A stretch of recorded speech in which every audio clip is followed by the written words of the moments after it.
Welcome to the Peaceful Worldschooling podcast, featuring your host, Angela Harders.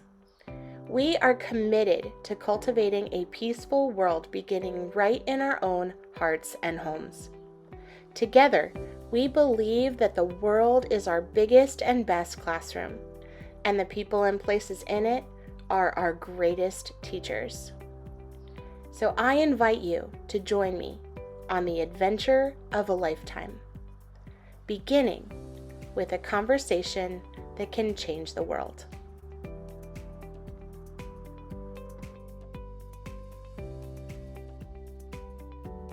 Today's episode of the Peaceful Worldschooling podcast is brought to you by the book Gospel-Based Parenting, a biblical study on discipline and discipling.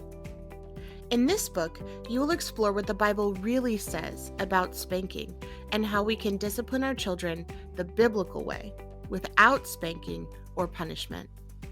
Every chapter includes a list of discussion and application questions to help you reflect on God's Word, God's heart, and your own heart as you seek to discipline and disciple your children like Jesus.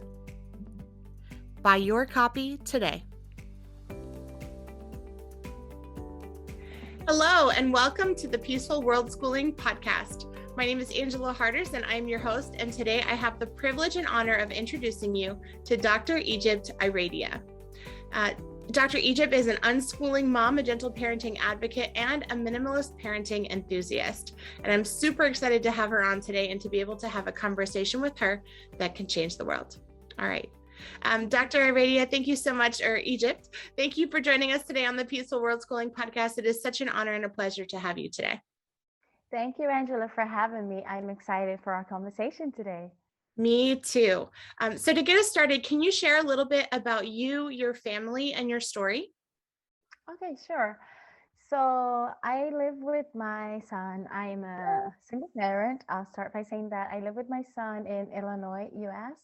And my son is 10, and we have been on the sort of unschooling journey, I would say, for 3 years. Fully for 3 years, 3.5 years. We started off more along the lines of homeschooling, but in the last 2 years, it's naturally flowed into unschooling. So my son, prior to that, did go to standard daycare, childcare, then he transited into just like a conventional private Catholic school for like first grade. And since then on, we've just been on this like homeschooling, unschooling journey. That's so wonderful. And I'm really excited to hear about how that journey evolved for you. And I'm always really super curious to hear, how did you first discover unschooling? Because I know that that's not something that's very common. I know for myself, I hadn't even heard about unschooling until about 4 years ago. So how did you first learn about unschooling? Great question. So I think, like yourself, for me, I hadn't even heard of it up until maybe like 5, 6 years ago. But I'd always felt like I wanted to unschool like my child. I always wanted to, but at the time, just the way life was set up in terms of like work wise, it wasn't doable for me. And I was a single parent, so I had to like just find ways of managing my time. Um, so the unschooling, homeschooling thing was like, oh, it's kind of like back of my mind, but I never really got on board with it.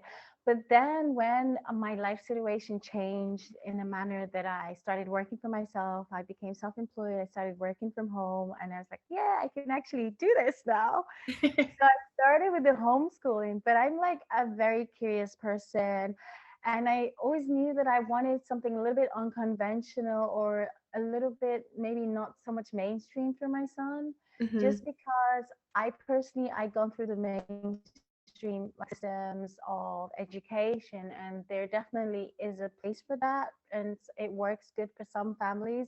But I feel, even though in the eyes of other people they might consider me successful because I am a doctor, I've had 2 doctorates, internally within my soul I just felt like it didn't suit my personality. Mm-hmm. So for my son, I wanted something a bit different. And as I started to self educate and explore, I came onto the work of people like John Holt and John Taylor Gatto, and the word unschooling came up, and then I started to explore that further. Mm. It's funny because I feel like a lot of unschooling families, or especially moms in particular, kind of find their way into unschooling by reading and learning about the works of John Holt and John Taylor Gatto. I know for Yeah. myself, they were both of those men played a really, really huge role in my own awakening, as a teacher, and just being able to look at education and learning through a very different lens than what I had kind of been raised to believe about life and learning and school and all those kinds of things.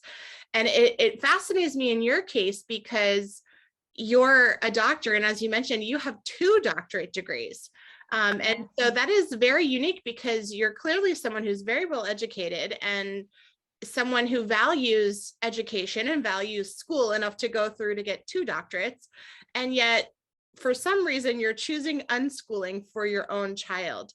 Why did you choose unschooling? I know you mentioned you started out with homeschooling and then kind of switched. What Yeah. made you choose unschooling at the end of the day? Great question. I think for me, I wanted a system of learning that would allow my child to just blossom into his own individuality. I Mm, didn't want him to be almost like pigeonholed into a system where almost seemed to like standardize most children. And this was just going from my personal experience, because I felt like conventional school was kind of like set up with a certain structure, and every child, regardless of their personality or interest or disposition, was kind of made to fit a certain mold. And I mm, wanted a learning paradigm that just actually honored the individuality of every child, that was more self-directed, was more self-affirming, I guess is the word, where like, the learning and education is tailored around the personality and interests of the child rather than like the other way around. mm, So the philosophy of unschooling just really appealed to me because it was like, learning should be beautiful and enjoyable and should really match your personality.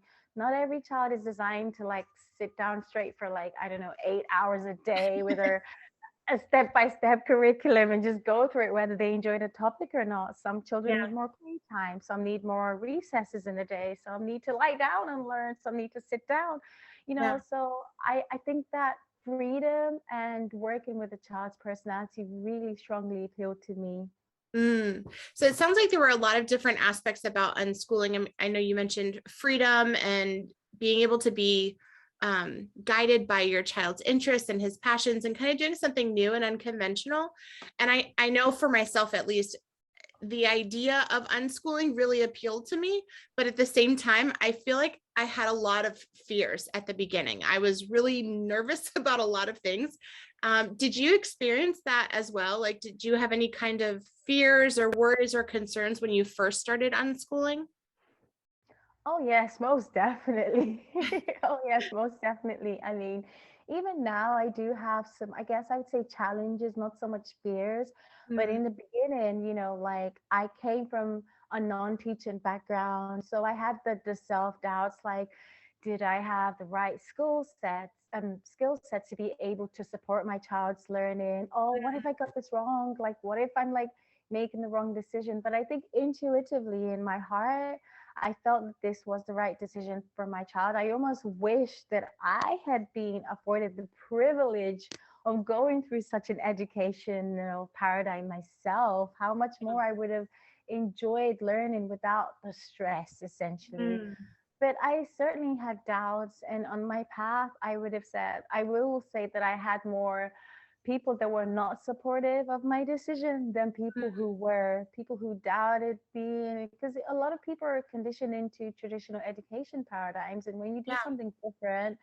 they're like, oh, you're going to ruin your child's life, or like, this is unusual, or you're not a teacher, and like all these different opposition just hits you. So Yeah. at one point it became overwhelming, especially in the beginning.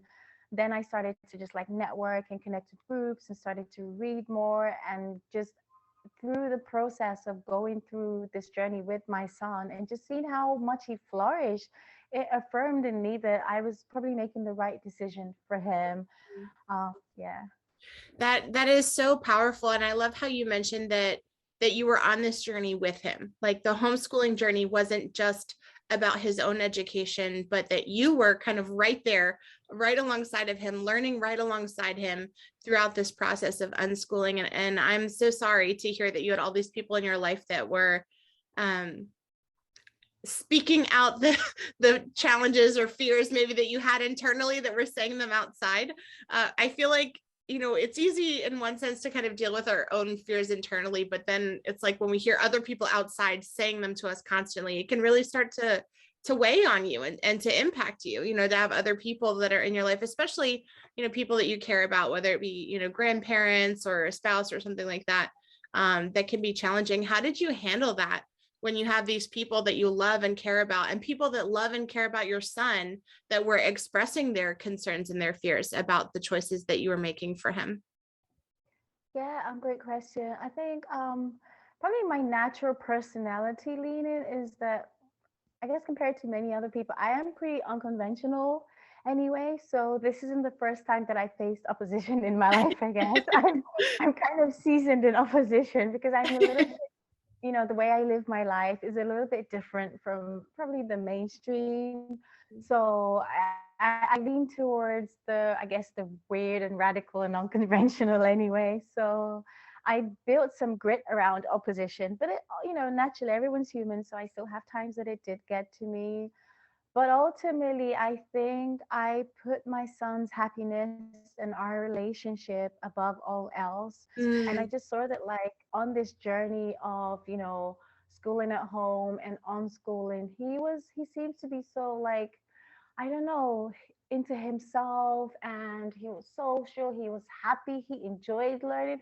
I mean, we still have our days where it's a battle, for certain, themes or topics or what have you. But for the most part, because with unschooling, there isn't sort of like fixed learning time and then play time. It's kind of weaved in through life. So learning has become so organic for him.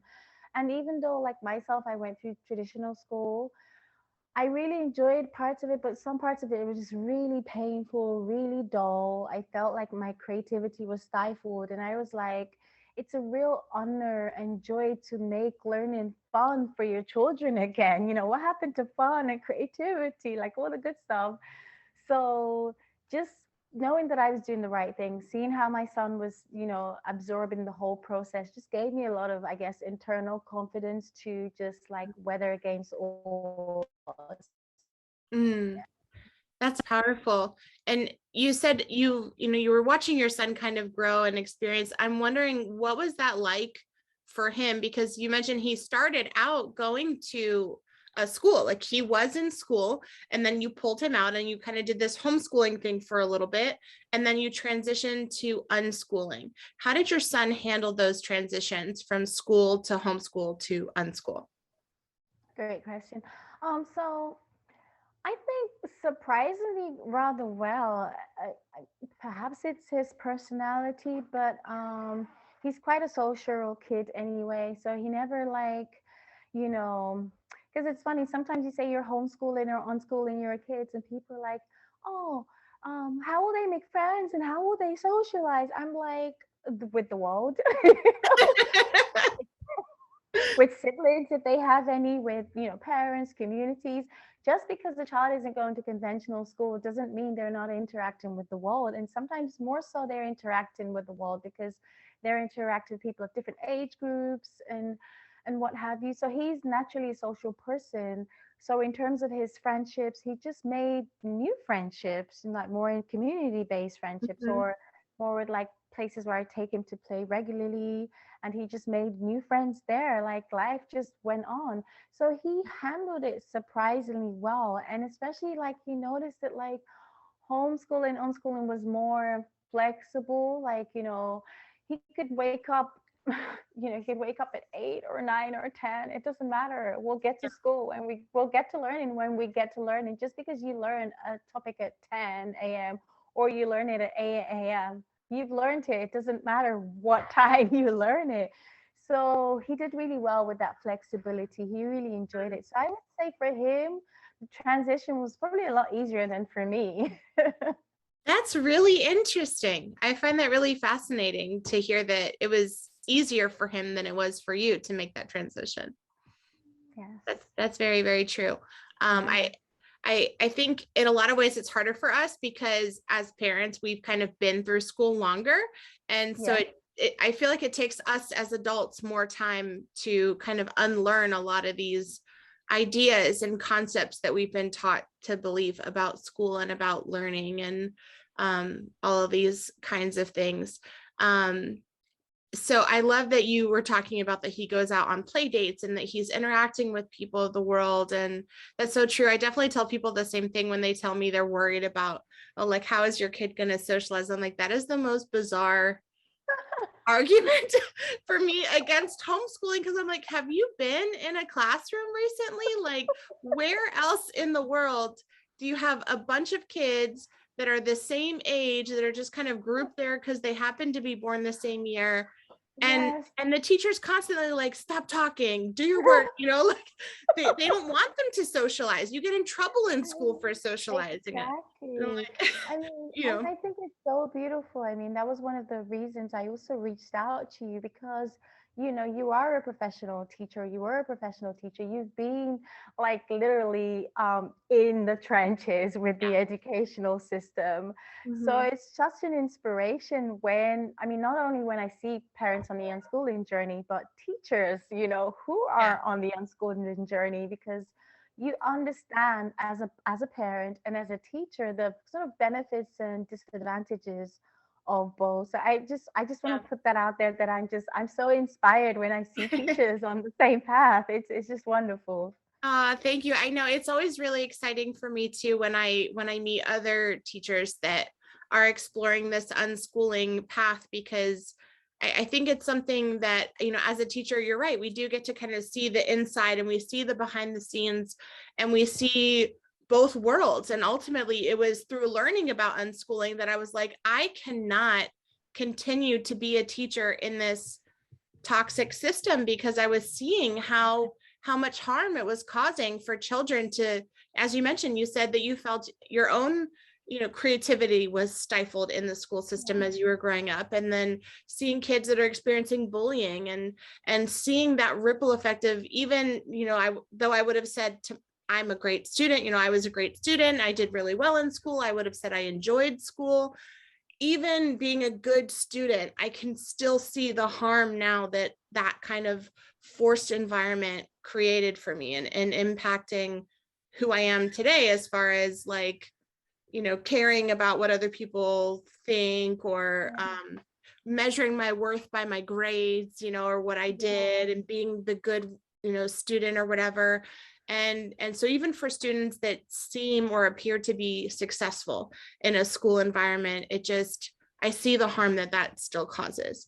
Um, and then compared now to what I see with my children, and seeing them learning without force and without coercion, and learning with complete freedom and being driven by their interests and their passions, is just, it's like another world, and so I love talking with other moms like It you is. that can share kind of a glimpse into what this world could look like for someone else. Because if it wasn't for Pamela Riccia's Exploring Unschooling podcast, I would have never learned about the world of unschooling. I'm not sure if you're familiar with her, but Yes. her podcast was so helpful for me. And just when I first started, and I would listen to her interview these families and sharing their stories and be like, oh, okay, if they can do this, like I can do this. And they had the same fears that I did, and it turned out okay. And it was like, the more that I listened and the more that I learned, I just could kind of shed all those fears and concerns that I was having myself. But a big concern that I had when I started unschooling was trying to figure out how to do this as a single parent. So I'm a single mom of two, and so that was something, when I was learning about you, and the fact that you're unschooling as a single mom, it pulls on my heartstrings, because I know that for so many single moms, homeschooling is just a dream. I mean, it's one of those things Yeah. that's like, oh, I would love to be able to homeschool, but practically, how can I ever homeschool as a single parent? Like, how is that even possible? And so I would love to hear, just your experience with that, of what advice would you give to another single parent out there that's thinking about homeschooling or unschooling? How can they do this practically? Awesome, great question. So I, from my personal experience, what I found is that like one big thing is adopting a mindset shift. Mm, It's about like unlearning what we think school should be and what yeah. learning should be. For example, with the unschooling, there is a lot of self-directed learning, and a parent can be seen as a resource or as a guide to support a child's learning. So just getting out of the paradigm of like you have to be standing on the board with, like a marker or chalk and like doing standard, lessons, 1 hour or 40 minutes each and moving to the next one. You could be doing education or like um, answering questions or exploring themes and concepts with your child in the car, show in the grocery stores. There's so much learning opportunities in the grocery stores. If you have a backyard during the warmer months, if you live in a place with multiple seasons, you could learn so much about biology, nature, geology, geography, just from your backyard. Like with unschooling, you don't necessarily have to tie learning time to like a fixed time of the day. You could be learning all the time. And just as time unfolded, I realized that we live in an age where we're so blessed with a wealth of resources, especially for single parents who might be on a time crunch or who may even be working outside the home or inside the home. Don't feel like you have to do everything. Like when I started, I was like, oh my God, now I have to like teach my son for 4 hours. Like, where am I going to get that time? And then I started to find like just online resources like, Curiosity Stream, which is like educational documentary sites where kids can watch learning documentaries that are age appropriate, and that it's probably more fun than mommy standing trying to Yeah, teach them about tectonic plates for an hour. right. Things like that. And there's a library, there are lots of books. And I think, and that was what I got a lot from like the teachers like John Holt and John Taylor Gatto, was like when you empower your children with the ethos of self-directed learning, of seeing you as a supportive resource and finding ways where they can get it their information themselves.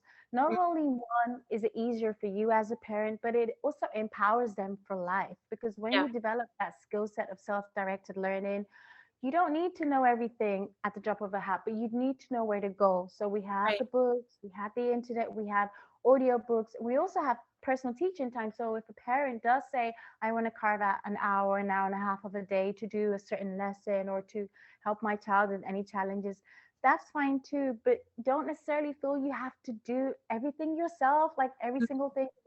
There's a wealth of resources.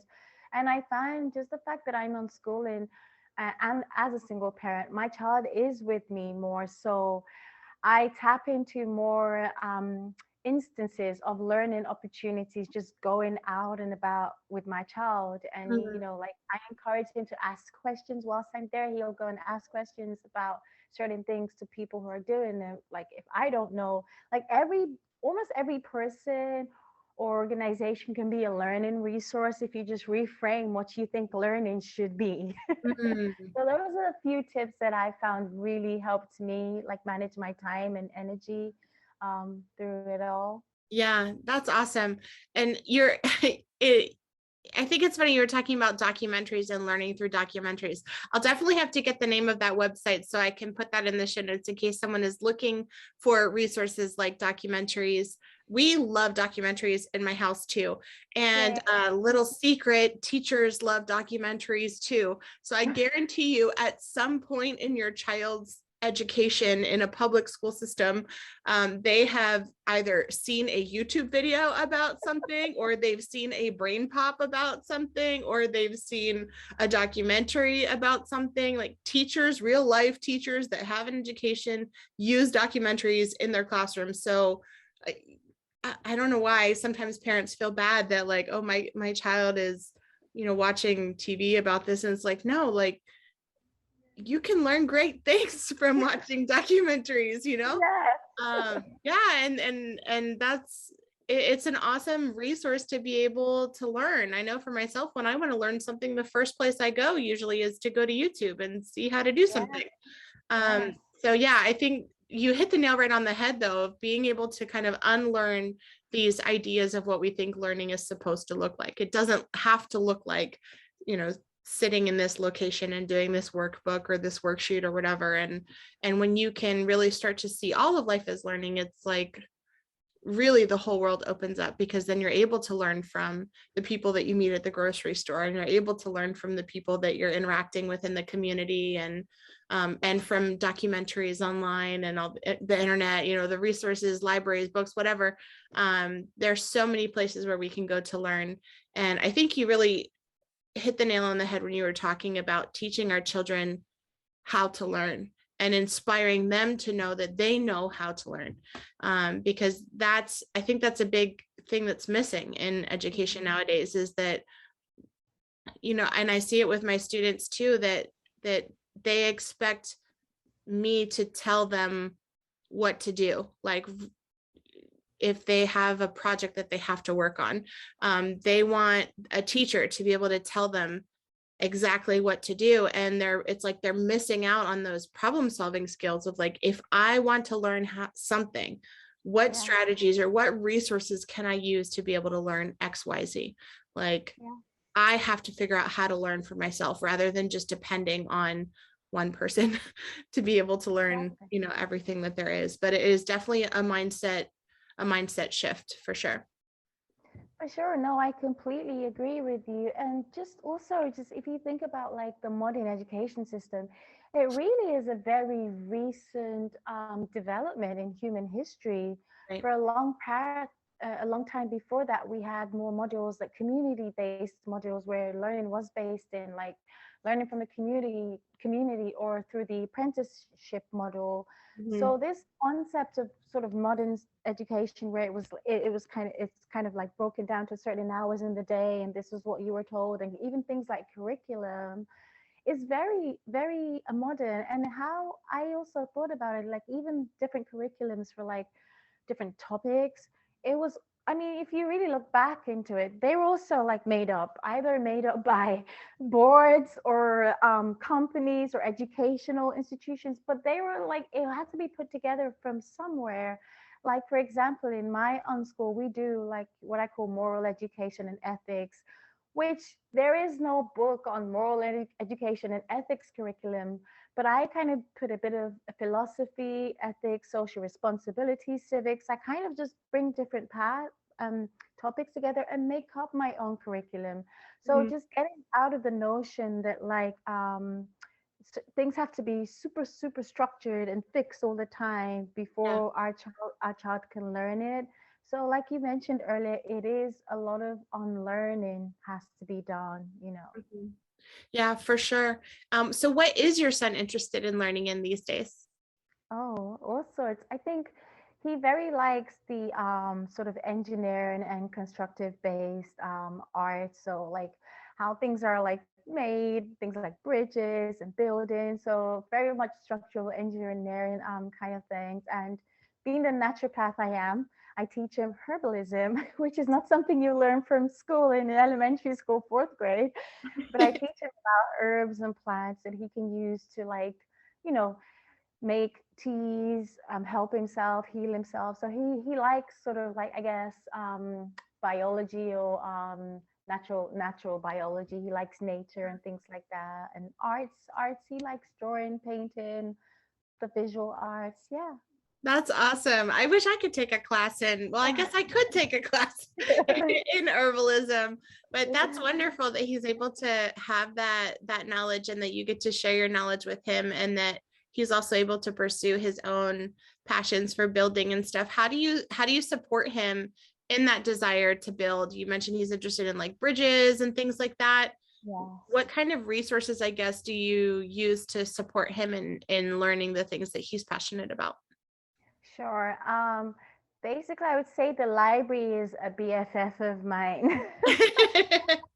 We're fortunate to have a great local library here. We get learning kits, packs, amazing books, DVDs, STEM kits, STEAM kits from the library. Like we probably visit the library at least 2 times a week. Wow. Books, the library, again, documentaries, even things like the the Lego. He builds with the Lego Mm. and gender blocks, and just I buy him like tools. Even like once we went to a trip down to Home Depot, and I got him like a toolkit with no sort of sharp objects in them. Like, why learn with plastic tools when you can actually just go down your hardware store and get some tools? Yeah, So we that just did that's so that. true. I know Yeah. it is really interesting because we just buy them plastic stuff and it's like just buy them the real thing. Like let them learn how to use the real tool, you I know? know, I know. And like he was interested in things that I don't know myself, but then that was another thing I had to learn, that I don't need to know everything. I bought an interesting looking tool and YouTube it. I looked it up. How do we use this? And he started to learn what it was about, and just, put in different links together. We do unit studies. So I borrow some homeschool philosophy, I guess, but I don't use it in a homeschool manner. So we'll do like unit studies on, say, bridges, where you watch a documentary on bridges, you read a couple of books about bridges, you build a bridge, like a model bridge, do artwork about bridges. There's just, Mm. learning is so beautiful. There's so many tools and resources out there if we step into our creativity. Mm. What do you what do you think was the most challenging part for you about unschooling? For me in the beginning was structure. Mm. um I lean towards being a very, like, I love organization and I love making lists. And I kind of, part of me, even though I love flexibility, I also like knowing, like having a structure, like on Mondays we do this and on Tuesdays we do that. And we toyed with that, we did do that. But I just found out that, like, after a couple of months, the structure would just fall down, or I would have to change it, or something would happen in my life that I felt like I lost the structure. And that was really off putting. It was almost like, my rhythm is off balance now and I can't get back. So what I did was almost like, I have a rough structure now. Say, I call it a rough structure because we do have days for certain things, but then I have a plan B that, like, say, for example, Mondays are our creativity and arts days generally. So we can do any creative learning type stuff on Mondays. That's a day. But if for some reason I don't have enough resources, or I don't feel up for it, my son doesn't feel up to it, rather than try and box him in like, today is your arts and creativity, I just put in the back of my mind, as long as you have learned anything useful to your life today, we're good to go. So, like, we should make it easy on ourselves as parents. And I also feel like, again, it's from this traditional schoolish mindset. We feel like, oh, this is your grade and this is what you learn at this grade. Because does it really matter if you learn division in second grade or fourth grade? As long as you maybe learn division until the age you need to use it, it's fine, really. You don't have to learn it at a certain time. You can, if Yeah. you're not interested in division and you have a child that's really passionate about music, perhaps they want to start learning an instrument. Don't Mm. wait till know you've mastered your division before we move on to music. It's just, as long as they learn something that's going to maybe be useful to their life, or that can help them contribute to society, then that's great. Yeah. I love that. It's funny because I was actually talking to a girl the other day that she's 13 years old and she recently started homeschooling, and she's kind of doing like the school at home kind of a thing. And she was sharing with me that she's been struggling with math, and she struggled with math her whole life. And she was a little bit embarrassed to tell me, even though she's 13 years old, she said, I don't know how to multiply. Um, and she felt like really, really bad and embarrassed that she didn't know how to multiply. And I just looked at her, I was like, do you know what that means? And she was like, I know, I'm bad at math. And I just smiled at her and I was like, no, all that means to me is if you're 13 and you haven't memorized all your multiplication facts yet, all that says to me is that multiplication is not something that you're using in your actual life. Because if it was something that you were using in your actual life, you would know it and you would remember it, like Yeah. we use and we remember the stuff that we use and need to remember. Yes. Um, And she was like, oh, I never thought about it that way before. And I was like, so I wouldn't worry about it. And I was like, and if the worst thing that happens in your life is that you haven't memorized your math facts, do you have a tool that you can use that can help you with that? And she just looked at me. She was like, well, yeah, I do. I've got my phone and it has a calculator. And I was like, okay, great. So why are you feeling like a failure in life because you're 13 and you don't know how to multiply? Is it helpful to be 13 and know how to multiply? Yes. I'm sure it's probably useful. People, yes, it might be helpful to know how to multiply, but if you're not using it in your real life, then you don't need it at that moment. Yes. Yeah. Yeah. Sorry, go ahead. No, I totally agree with what you just said, essentially. And it's just it's funny because even though I have two doctors, I can tell you confidently that I probably can't remember 40 to 50% of the things I learned in school, because we were made to memorize and learn facts that we weren't made to use in our practical or professional lives. And to me, that's just like a waste of time. It's a waste of time. And the terrible thing is, when you waste your time, you waste your life. Yes. And I see all these kids that we are literally wasting their time in school day in and day out, making them learn stuff that has no practical relevance in their actual life. And it's like, why are we doing this? Why are we doing this to them? I know. It's just so refreshing again hearing a trained teacher like say this, because these are thoughts that like it's been going through my head, and I'm just like it's like hear you reflecting back what I've been thinking. Yeah. Again, both of us, we're, a lot of people consider like doctors and teachers to be professionals, to be very marinated in the educational system, and just hearing other professionals come from that stance, it's like, I mean, it makes sense. It does. And if people were honest, like really, really honest about their experience, like everyone knows, nothing that we're saying is a mystery. Like everyone knows that there are kids who go to school and they can't do certain things. And we all know from our own experiences too, that we learn stuff in school, as you mentioned, and then we forget it. There's stuff that I learned in school that I don't remember. And yet, here you are, you have 2 doctorate degrees and you're successful and you're raising a child and you're okay. Like your life is okay. And you don't remember everything that you learned, and it's still okay. But yeah, being able to like kind of take that weight off for our kids that, you don't have to know it all. Like, but if you can know where to go when you need to know it, that's what's going to make the difference, I think. No, yes, definitely, Angela. And I really resonated with what you said about, the young lady you were telling me about. And you said, like, are you using it in your everyday life? Because if you were using it in your everyday life, you're more likely to remember it. And it's again bringing back the notion of practical learning, almost like practical wisdom, because sometimes we are taught theories or things that are like so impractical for our lives right now, that like it's our the knowledge is very disconnected from everyday applicability.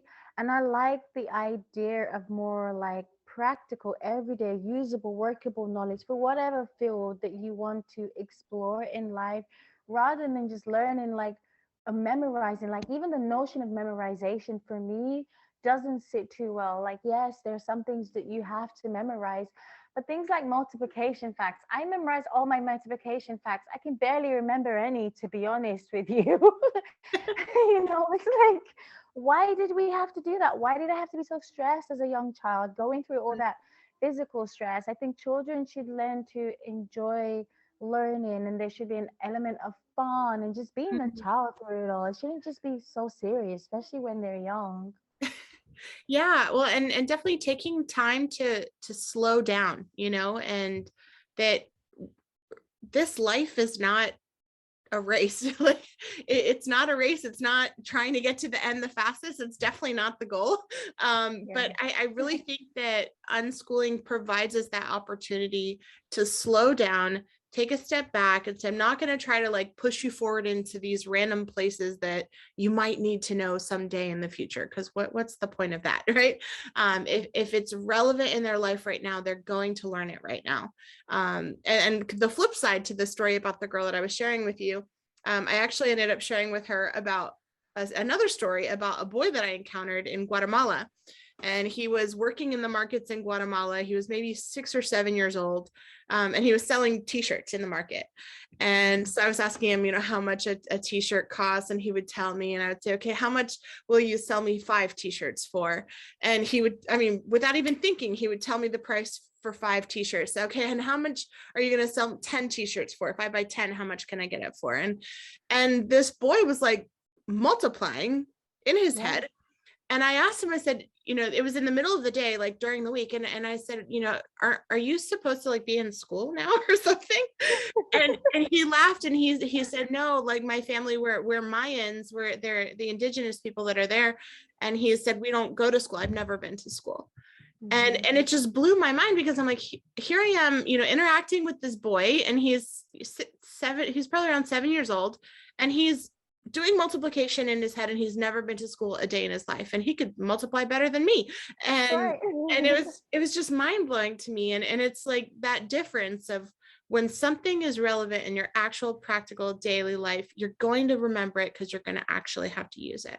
It has value for you. And if it doesn't have value for you in your practical life, then we don't need it. And that's okay. Exactly. I love that story. I love it. So inspiring. Thank you. Yeah, it is definitely an adjustment. Actually, I'm working on writing a book now. I recently published a book called Tales of a Toxic Teacher, which is about my experience in the public school system, and kind of these cycles of abuse that I see that cause harm, like force and coercion and threats and manipulation and bribes and all of that, which I'm sure you're very familiar with. Oh, yes. And I'm working on a book now called The Shift, which is about that shift from being a teacher to an unschooler, and writing about kind of my own journey into unschooling. And you mentioned the word shift as well. And I think it's such a powerful word to use to describe what it is to step into this world of unschooling. It really does. It takes a shift, a real major paradigm shift in a lot of different ways. And so I'm wondering, what are some ways that you have shifted in your views and your paradigms that have contributed to you being able to embrace this world of unschooling? Oh, that's really very interesting. So I would say one major paradigm shift is that there isn't one way to do school. There isn't one major way to learn or do school. Learnings can be in so many different forms, and that, like, what, it doesn't matter what the educational experts say. What matters is how it fits well within your family, and what truly matters is the relationships that are forged in a family. If, like, you are trying to, I guess, encourage or push your child to do school in a certain way, but it compromises that, parent-child relationship in some ways, like your child feels stressed, they don't feel open with you, they feel like you're forcing them or pushing them or putting too much expectation in them, that is, again, just making your relationship toxic. And ultimately, like, a smart kid is nice, yeah, but what is even better is for me to have a good relationship with my kid.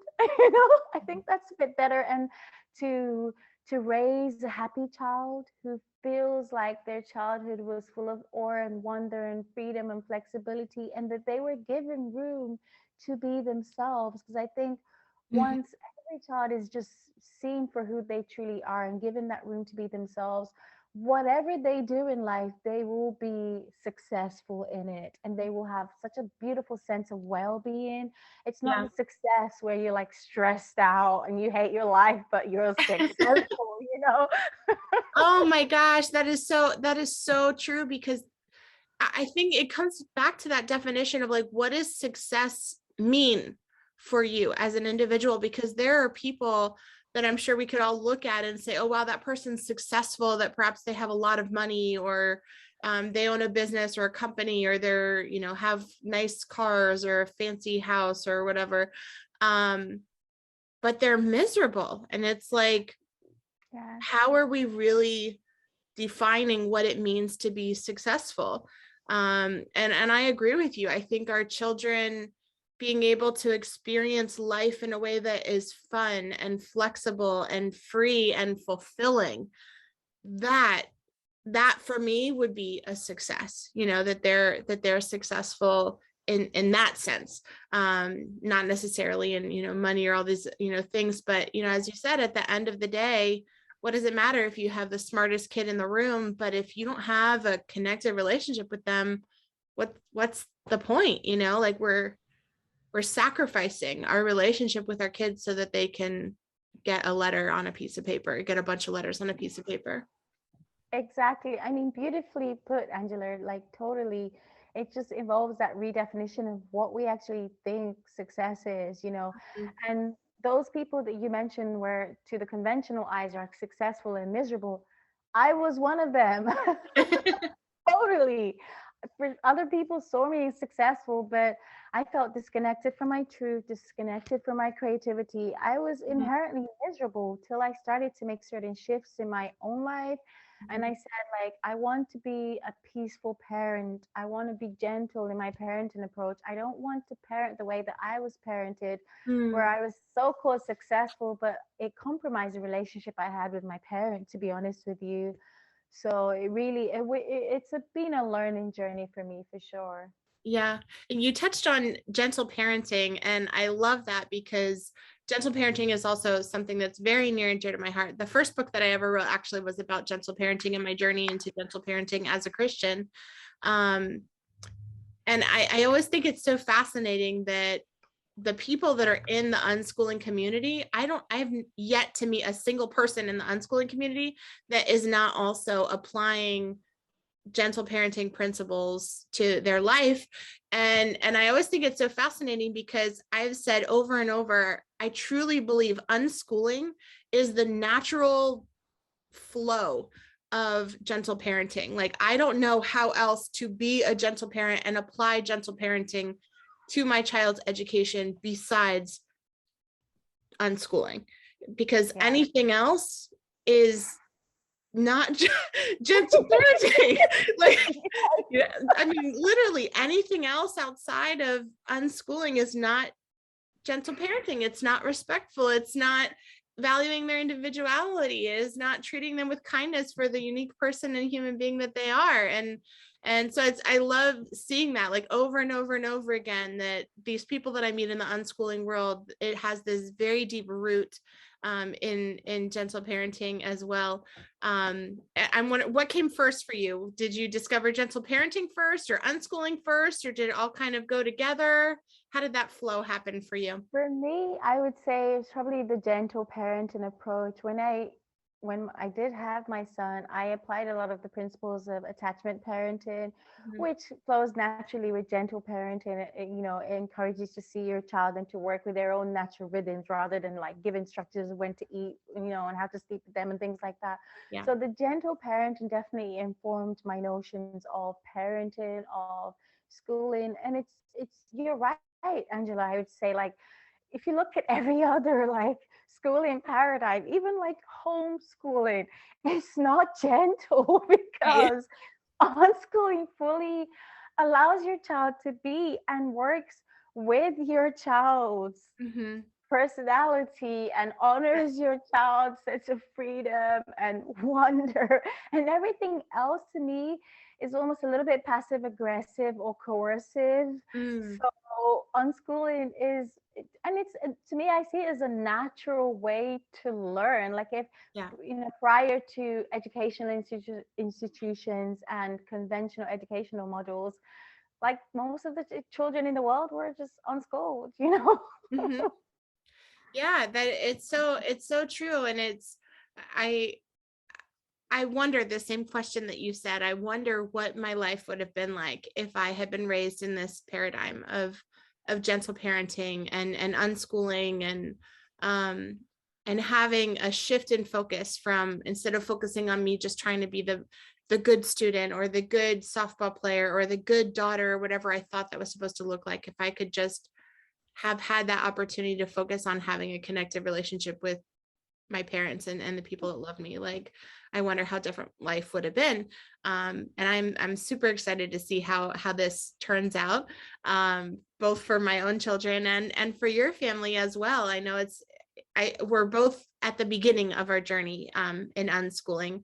And so I'll definitely have to have you back on the podcast in a couple of years and do like a check-in and see how things are going for you and your son years down the line. Or maybe when he turns 18 too, you can come back and be like, I did it. We made it. He made it to 18 and he's, whatever he's doing in his life at that point.